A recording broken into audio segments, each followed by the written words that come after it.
Dude, have you been watching Penguin? I just saw the finale and it fucking killed me. It's so good. That show has been amazing all the way through. There's not one filler episode. So many twists, so well written, and well acted too. Every actor in that show brought it, man. It was really, really good. Just about as close to a perfect season of television as I can think of. It's right up there with Better Call Saul and Breaking Bad as far as I'm concerned. A lot of people are comparing it to The Sopranos. Say this version of Penguin is very much like Tony Soprano, which I can see from what I know of The Sopranos, but I actually have yet to start The Sopranos. I know it's a cardinal sin as a big TV nerd. I do need to get around to watch it. I've been meaning to for years. But the show, Penguin, is just phenomenal. If you haven't seen it yet, I highly, highly recommend checking it out. No, I haven't seen it. I watched maybe the first episode or two. I can't remember if it was one or two, but I remember where I left off. It was right. I think it was 2 episodes. It was right when he finds that sidekick, the kid who he's going to be his sidekick. I don't know. For some reason, I lost interest at that point because that seemed a little corny to me.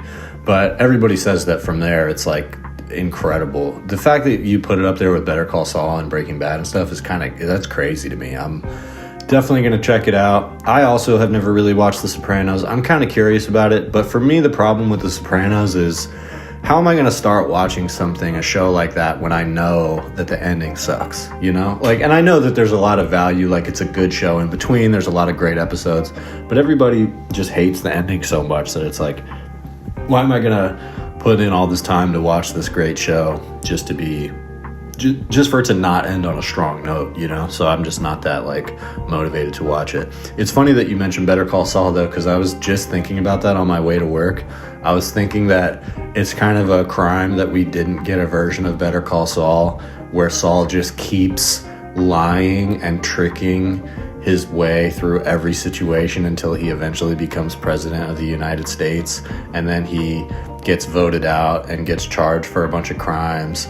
And then he still just keeps doing the same thing, just lying and obfuscating and being Saul. And then he gets elected president again and pardons himself and all that shit. It's I feel like we deserve that. I feel like we deserve to see that. I really enjoyed it. And yeah, I would, when you sent that message back about being surprised I put it up there with Better Call Saul and Breaking Bad, for a minute I was yeah, maybe that's a little too high praise. And then I started thinking of a better show to compare it to. And I really can't think of one. I guess it is that good. I mean, I wouldn't say it's like those shows. It's very different beast. But I would say it's as high quality and as well written. Not quite, but right up there with that. It deserves to be in that echelon of show, if that makes sense. Just twists left and right, and great acting, overall good story. Some cheesiness here and there. It is a comic book movie or a show, but yeah, definitely highly recommend. And just from what I know of what you like, I think you'd like it. That's the funniest thing about Batman, bro, is they insist, especially with the movies, on making it real hard hitting, real gritty, dark and realistic. And to an extent it works. It really does, until you dig a little too far into these characters, or you remember that you're watching a movie about a grown man who runs around in a bat suit fighting crime. And it's how can you it's almost impossible to take that premise seriously. And so the fact that the movies do such a good job of that is pretty impressive. And all that said, we haven't really talked about the Joker 2 at all. Have you seen it? I haven't seen it, but I don't think I need to see it. I think I know exactly how bad it is. I can see it in my mind's eye. Wait, so are you saying that only the Tim Burton Penguin was the one that was a sewer-dwelling creature? So what was the Penguin other than that? Was he a legitimate gangster character like he is now? Or was he... I mean, he had to have some kind of cartoonish type of thing going on, canonically. That's how I remember him. Wasn't he deformed and shit? Wasn't that the whole thing? Yeah, it was only the Tim Burton one that was a cartoonish monster that lived in the sewer. The standard one in the comics and in most other media, the games and stuff, cartoons, he is just a gangster. He's called the Penguin because he has a limp and walks kind of funny and waddles, and it's an insult. He doesn't like being called the Penguin. It's something people call him. Oh, and as far as the Joker 2 goes, no, I have not seen it. I don't know. I have mixed feelings about the first one. I really liked it when I first saw it. I did see it twice in the theater, but only because the first time I had a little bit too much to drink, and I felt like I didn't really take it in. So I went and saw it again with Sasha or something like that. Or maybe I saw it the first time with Sasha and had too much to... That's what it was. And then I went back. It's something about hanging out with Sasha. I ended up having too much to drink. Not blaming him for that. That's definitely on me as much as it is him. But, you know, we exacerbate each other's problems. But anyway, when I went back and saw it the second time, I really liked it. But I have problems with the way people took it. It's a classic case of the fan base ruining something for me, which is not fair to the artist or the piece of art at all. But like kind of Rick, you know, we've talked about how that's happened with me, Rick and Morty a little bit, ever since the Szechuan sauce era. Like, it's hard to look at Rick and Morty the same way, and that's really not fair. You know, there's other stuff with Rick and Morty now too, of course, but you know, classic case of the fan base making something insufferable, or insufferable fan base making something intolerable, I guess would be the better way to put it. So I had problems with the Joker movie's legacy, as far as that goes. And as a comic book nerd, it's very unnecessary, and it's like a different story and this and that, and doesn't really align with the comics or the character very much. That's not the character of the Joker at all. What it almost feels more like is someone in the real world inspired by the character of the Joker, and I think that's where the crappy fan base, where they fall, that camp of type of people, and I think that's why they liked it, because they recognize that, if not superficially, on a subconscious level, and attached to it because of that. But that doesn't change that it's a good movie. I really enjoyed it. I was looking forward to this second one, just in the sense of checking it out. It wasn't one where I was like, oh, I need to go see this in the theater. I was kind of gonna wait for it to hit streaming, just because I'm so busy these days. If I had more free time, I would have gotten and seen it.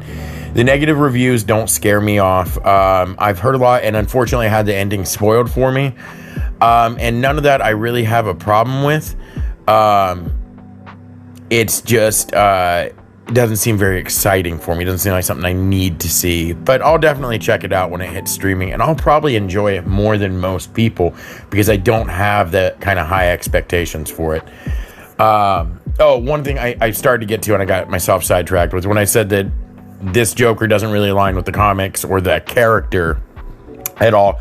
I want to make it clear, though, that I am okay with that in movies. A lot of fans, nerds like me, whether it be comics or Star Wars or Star Trek or whatever, get real upset when the newest incarnation of something doesn't follow canon or changes things too much or whatever. I don't have any problem with that. I think if you're going to keep retelling the same stories or doing reboots or fresh takes on things, they better be fresh.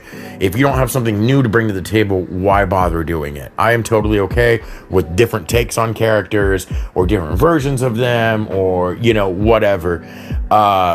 Just to me, this particular one felt less like it was true to the character of the Joker and more like some madman who was disenfranchised and had a lot of mental illness and was inspired by what he thought of the character of the Joker. Mostly like Heath Ledger's Joker too, which is interesting because this one isn't like Heath Ledger's, but it's like those dudes that really got into the Dark Knight and shared way too many memes about Harley and Joker being relationship goals. And the fact that it's a musical doesn't bother me at all. I think it is an interesting kind of weird choice that in Todd Phillips' place, I probably wouldn't have made that call, but I like the idea of doing something a little bit different.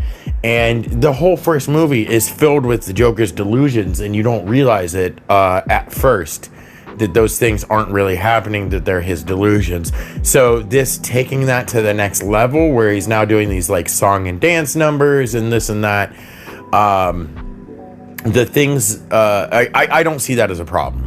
I see it as an odd choice, but it kind of makes sense with the character, and I can see that as an evolution of this movie series.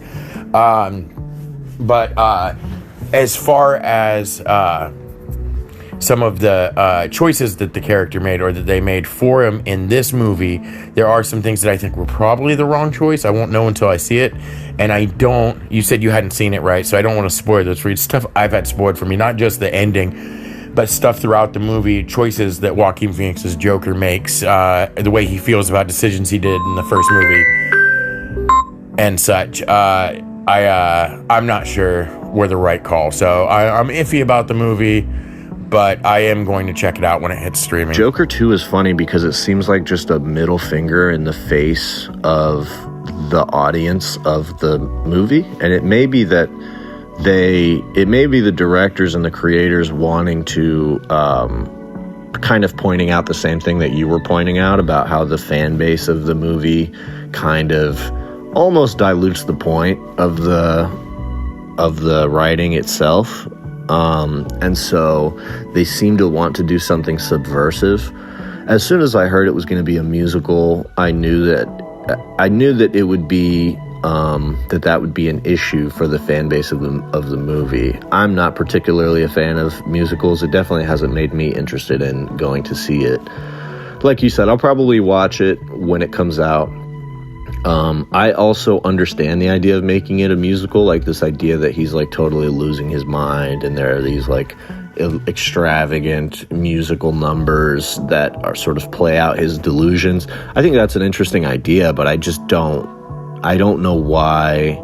It's one thing to play with that idea, and it's one thing to be like, yeah, no, Joker 2 is a musical. You know what I mean? It's like nobody wanted that. So it almost seems like they wanted the movie to be like a bomb, you know? Like, I don't know, if they wanted to make a successful sequel to the Joker, especially with Lady Gaga involved, it seems like that would have been a pretty easy thing to do, you know? There's pretty much a slam dunk on the table there.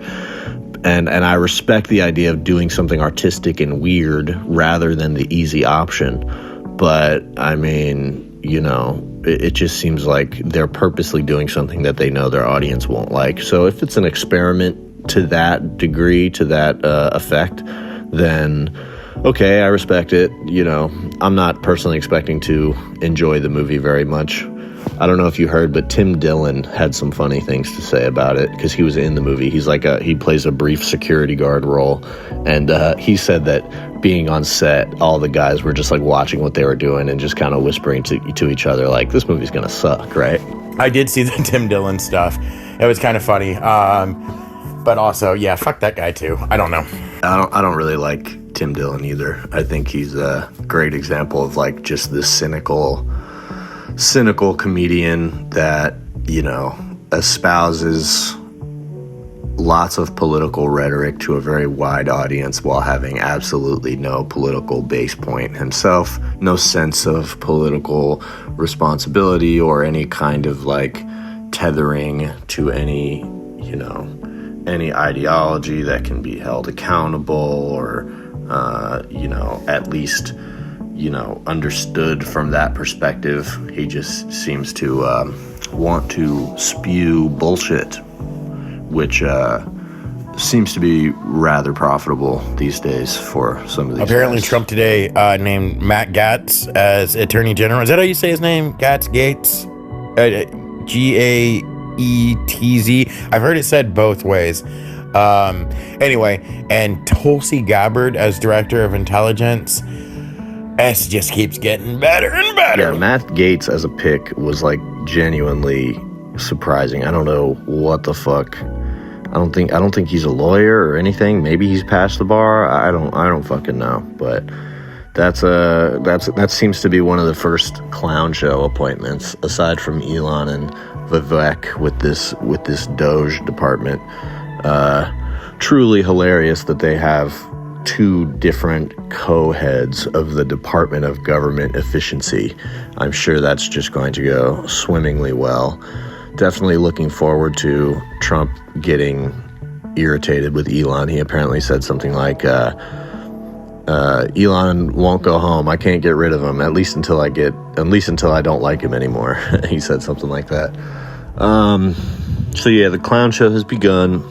Tulsi Gabbard as whatever you said, intelligence, Department of Intelligence or whatever. I don't think that's a real thing, but whatever the intelligence community thing, she is going to be running. That's not that surprising. It makes sense that that's the thing that she would want, but I gotta say that is a little unnerving, because like Tulsi Gabbard is a weird character, man. She I wouldn't be surprised if she's some kind of spook or has ties to like foreign intelligence agencies or something. Like there's something off about her. She comes off as a psyop, so not altogether surprising for her to be put in that position. And then there's this guy from Fox News that he named the head of the Department of Defense. I don't know, man. I mean, this is kind of how it went last time, where you had like a few war hawks and a few normal, hardline Republicans, and then a bunch of like really weird head scratchers of picks.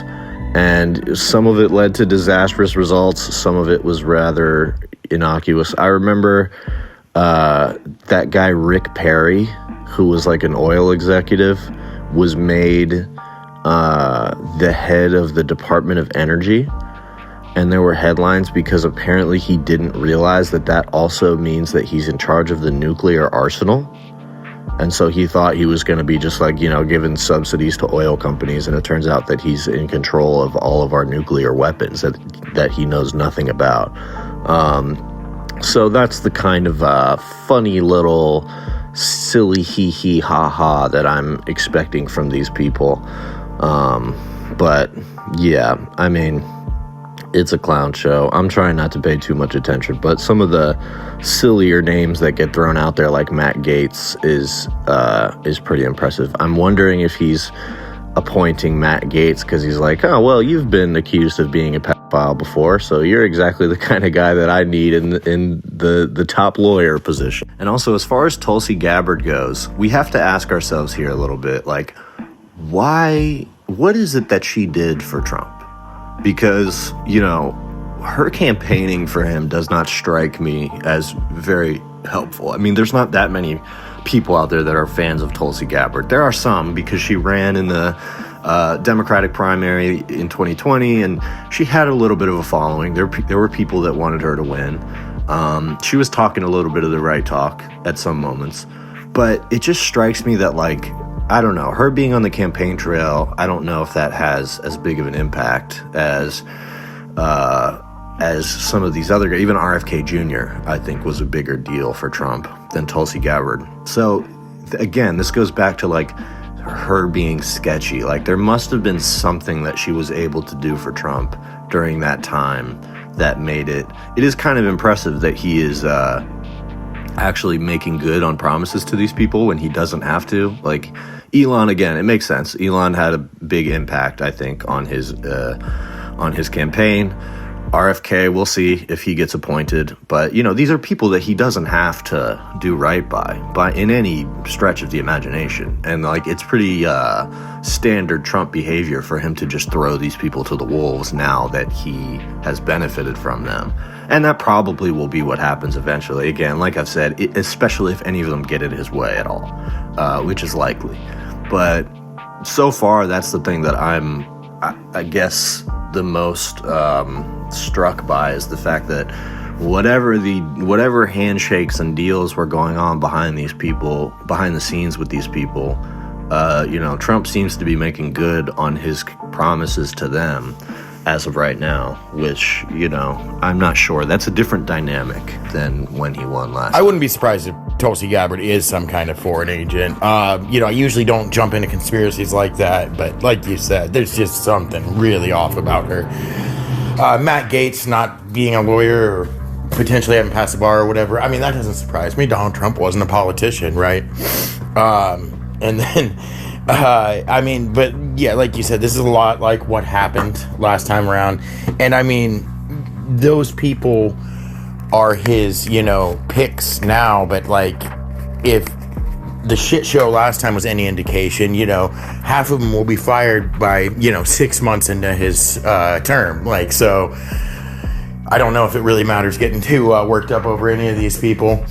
And then the other thing I was going to say, the Elon, Donald Trump already getting tired of him. You sent me that thing earlier where Elon's getting frustrated because Trump won't read the briefings before their meetings or whatever, which is just hilarious to me because that's Trump. And Elon's supposed to be so smart, and he didn't realize that about this guy, or thought, it won't be like that with me.